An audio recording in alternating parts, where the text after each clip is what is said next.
Bon ok, aujourd'hui je suis à Villers-sur-Marne dans le 94 et il y a un petit détail qui me chiffonne. Est-ce qu'on peut revoir l'écran de présentation du modèle? Merci. Et c'est pas une Harley Davidson Livewire? J'ai raté quelque chose?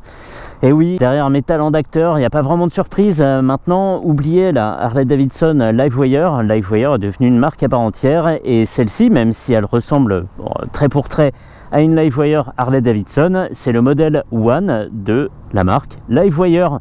Globalement, c'est la même chose. Il y a eu un énorme progrès, pas mécanique, pas technique, mais financier. On va y revenir un petit peu plus tard. C'est un des seuls changements de la machine et la fiche technique est assez proche de ce qu'elle était il y a 4 ans lors de la sortie du modèle chez Harley. À l'avant, on a une jante de 17 pouces avec 2 disques de 300 mm avec des étriers radio Brembo 4 pistons et les pneus sont des Michelin Scorcher Sport. À l'avant, il fait 120 de large.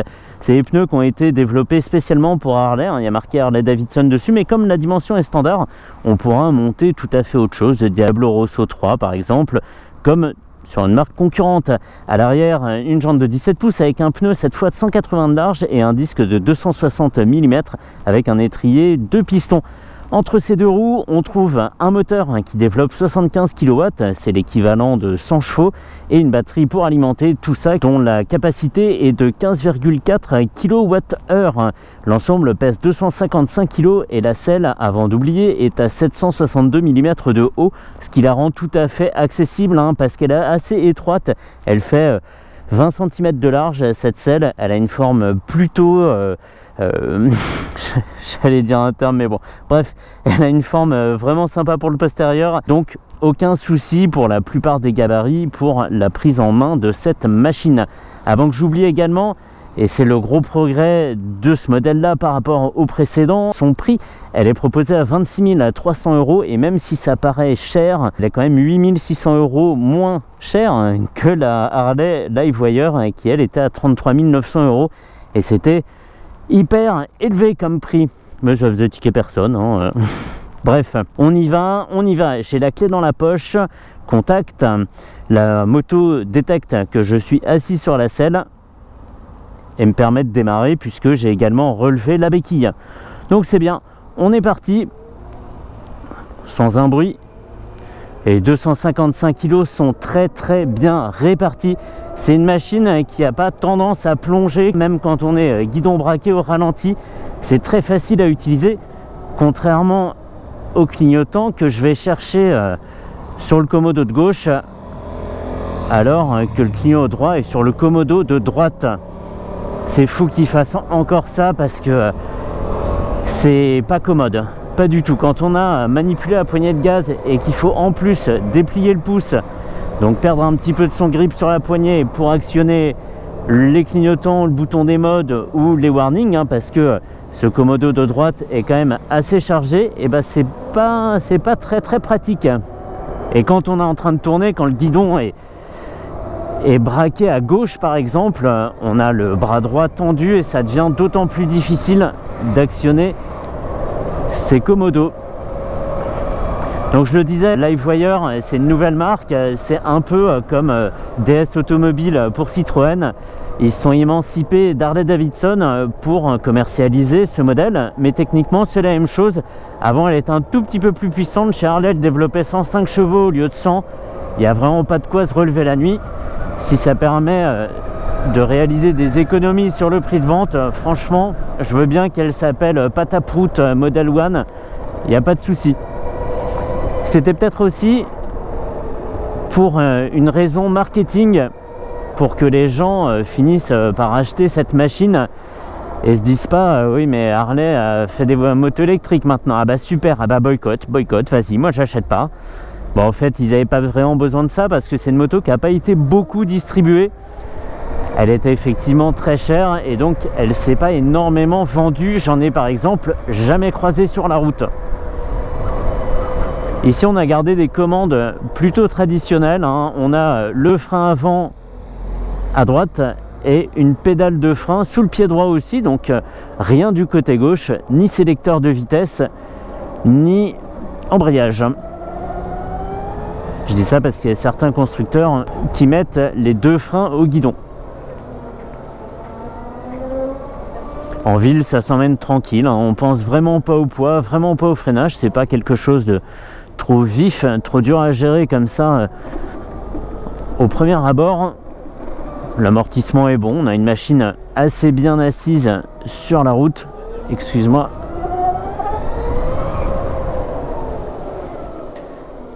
Et c'est pas sec. Je parle des amortisseurs. On a un rappel automatique des clignotants, hein. Là, je l'ai actionné pour tourner à gauche et dès que le guidon est revenu droit, il s'est coupé. C'est quelque chose qu'on trouve sur le reste de la gamme Harley, mais c'est toujours sympa de l'avoir ici aussi. Quelle patate! J'ai commencé en mode route, hein, histoire de prendre la mesure du véhicule, parce que même si je l'ai déjà conduite, ça reste quand même surprenant. La disponibilité de l'électrique, c'est quelque chose.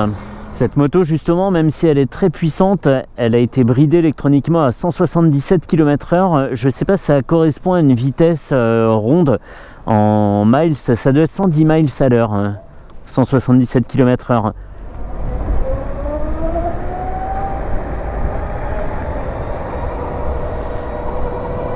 Et puisque je suis en ville, je vais parler des autonomies théoriques de cette machine. En ville, justement, LiveWire annonce 235 km d'autonomie. En parcours mixte, on descend à 150 km et sur autoroute, on chute, si je puis dire, à 110 km d'autonomie. C'est des chiffres, dans tous les cas, qui sont difficiles à atteindre, hein. Déjà que c'est compliqué sur un motel thermique de se rapprocher de la théorie. Le plus souvent, on s'en approche, mais ça reste compliqué. Mais en électrique, on est sur des conditions d'utilisation très particulières, très précises, à certaines températures, puisque ça influe sur la capacité de la batterie et à certaines vitesses d'utilisation. Je le dis tout le temps, mais oui, c'est important. C'est important. On va changer de mode. On est passé en mode sport. Ici, j'ai 97% de batterie et on m'annonce une autonomie restante de 105 miles. 105 miles, ça fait un peu plus de 160 km. La réponse à la poignée est beaucoup plus vive. Un peu difficile à doser quand on passe du mode route au mode sport, mais ça se fait. Quand on est posé sur un filet de gaz, si je puis dire, puisque de gaz il n'y en a pas, la moto reste à un rythme constant et c'est très agréable, un peu comme si on avait un mini régulateur de vitesse. Donc très facile à doser cet accélérateur électronique et en plus il a la fermeté parfaite. Oui, tu peux cacher ton Audemars Piguet, je l'ai vu quand même. Et l'écran tactile que j'ai devant moi, il fait 4,3 pouces, ça n'a pas changé. Il présente la vitesse pile au milieu. Là, je vais pas à 6 miles, je vais pas à 5 miles non plus. Tu peux te mettre à 0 hein, direct, il n'y a pas de souci. Il y a l'heure en haut à gauche, la connectivité Bluetooth, le mode sport qui est affiché en haut à droite. Et je le disais, la capacité restante de la batterie et l'autonomie estimée. Il est tactile et si on a l'application qui va bien sur son téléphone et qu'il est synchronisé avec la moto, on peut avoir la navigation. Donc ça c'est bien. Je sais qu'on peut changer la présentation de l'écran, mais ça m'obligerait à me balader dans les menus et j'ai clairement d'autres choses à faire. L'autoroute étant juste là, je suis pressé d'en découdre. Allez, en mode sport. J'aimerais bien faire une petite interception comme j'aime bien faire avec les motos électriques. Ce que je vais faire, c'est que je vais me mettre sur le côté. On va repérer une voiture et partir en chasse. Ici, les voitures roulent à 110 pour donner une idée. Et on va essayer d'en attraper une. Ok, il y a une Clio blanche là.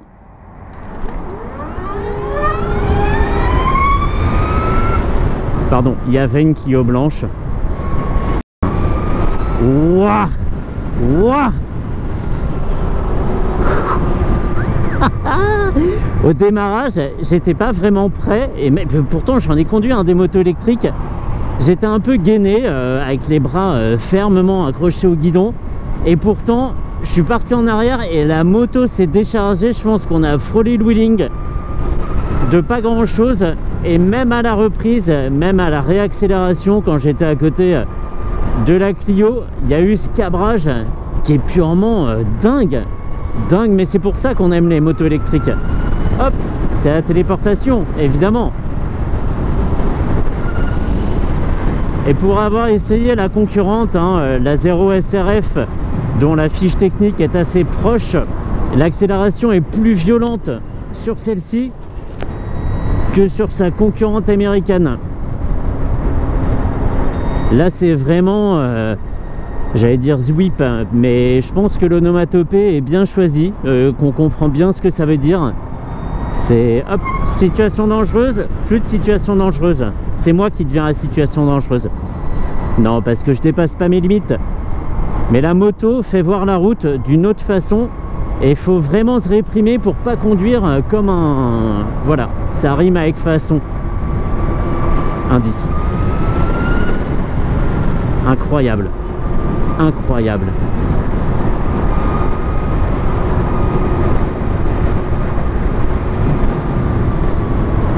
Le danger ici, c'est qu'on m'entende pas arriver, évidemment.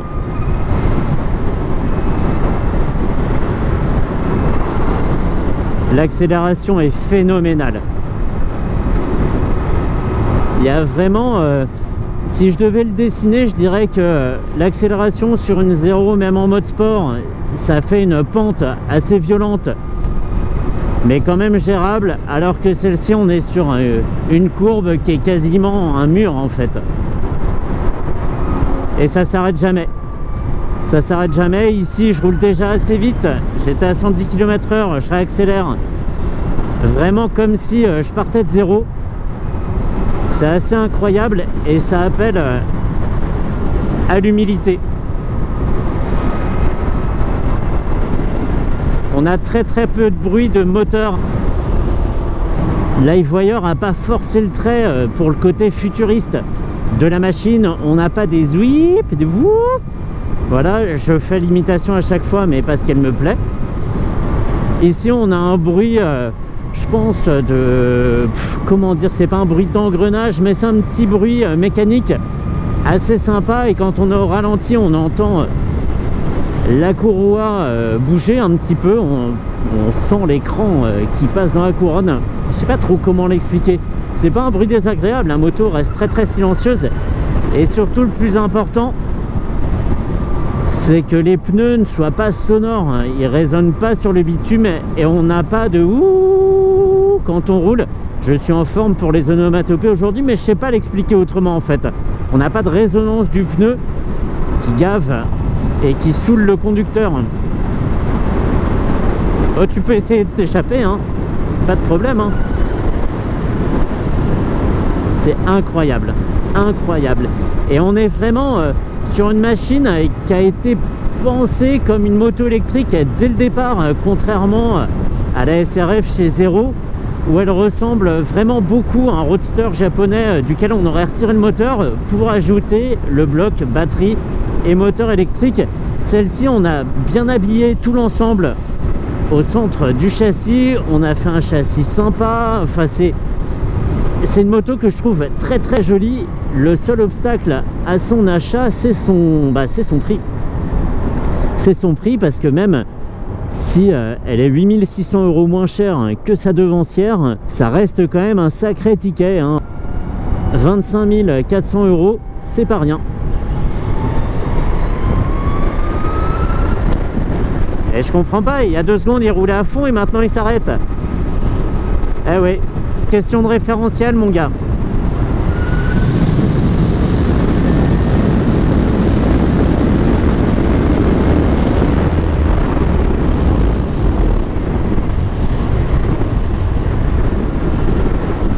Bon alors là c'est pas de peau parce que le compteur rencontre un bug en concession, n'a pas réussi à le passer en km/h, mais c'est pas ça le plus important, parce que la conversion x1.6 elle est vite faite. C'est que l'affichage de la vitesse a beaucoup de retard en fait. Même si j'ai une vitesse complètement illégale, je peux pas le savoir parce que le temps qu'il s'actualise, ça prend vraiment plusieurs secondes. Donc pour ça c'est pas cool, j'espère que ça sera fiabilisé parce que sinon ça va pas être rigolo pour les utilisateurs.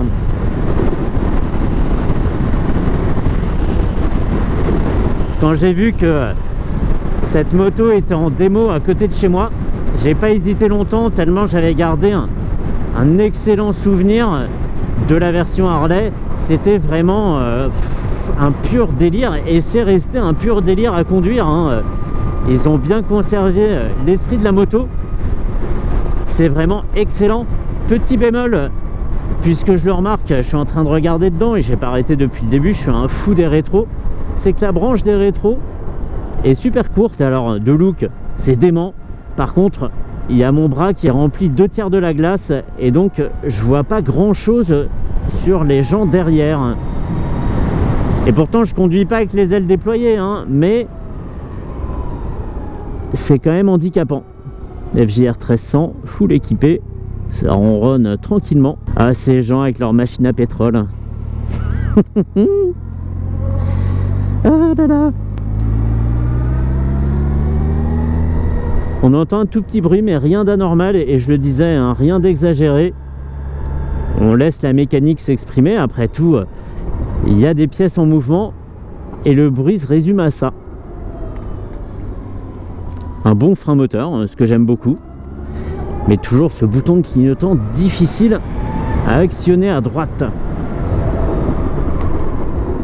L'amortissement est bon, hein, ça sautille, mais ça remonte pas dans le dos et la moto décolle pas du sol, donc on a un débattement négatif qui est très bon aussi. Est-ce qu'on se refait une petite pointe même si on n'a pas de compteur de vitesse? Affirmatif, nous allons le faire. On va essayer de pas faire de wheeling. Allez, c'est parti.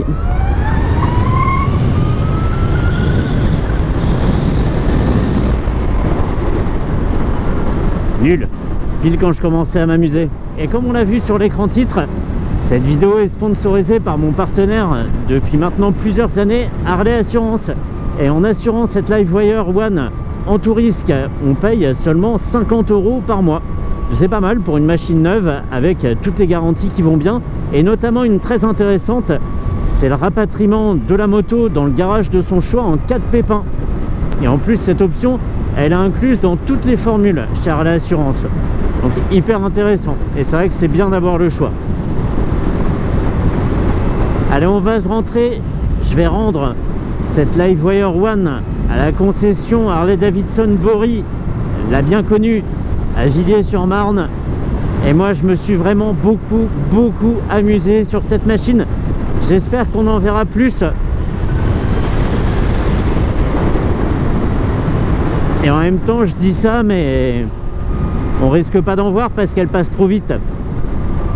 T'es là, t'as le sentiment de t'être fait doubler par quelque chose. T'as vu un éclair bleu, blanc ou noir, hein, c'est les deux autres couleurs disponibles. Oh, comment je te casse l'information. Et bah voilà, c'était la LiveWire One qui vient de passer.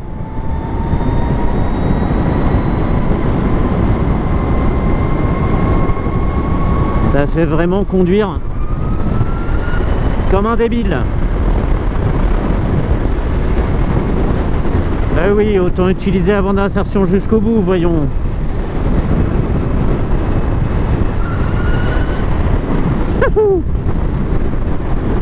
Trop bien.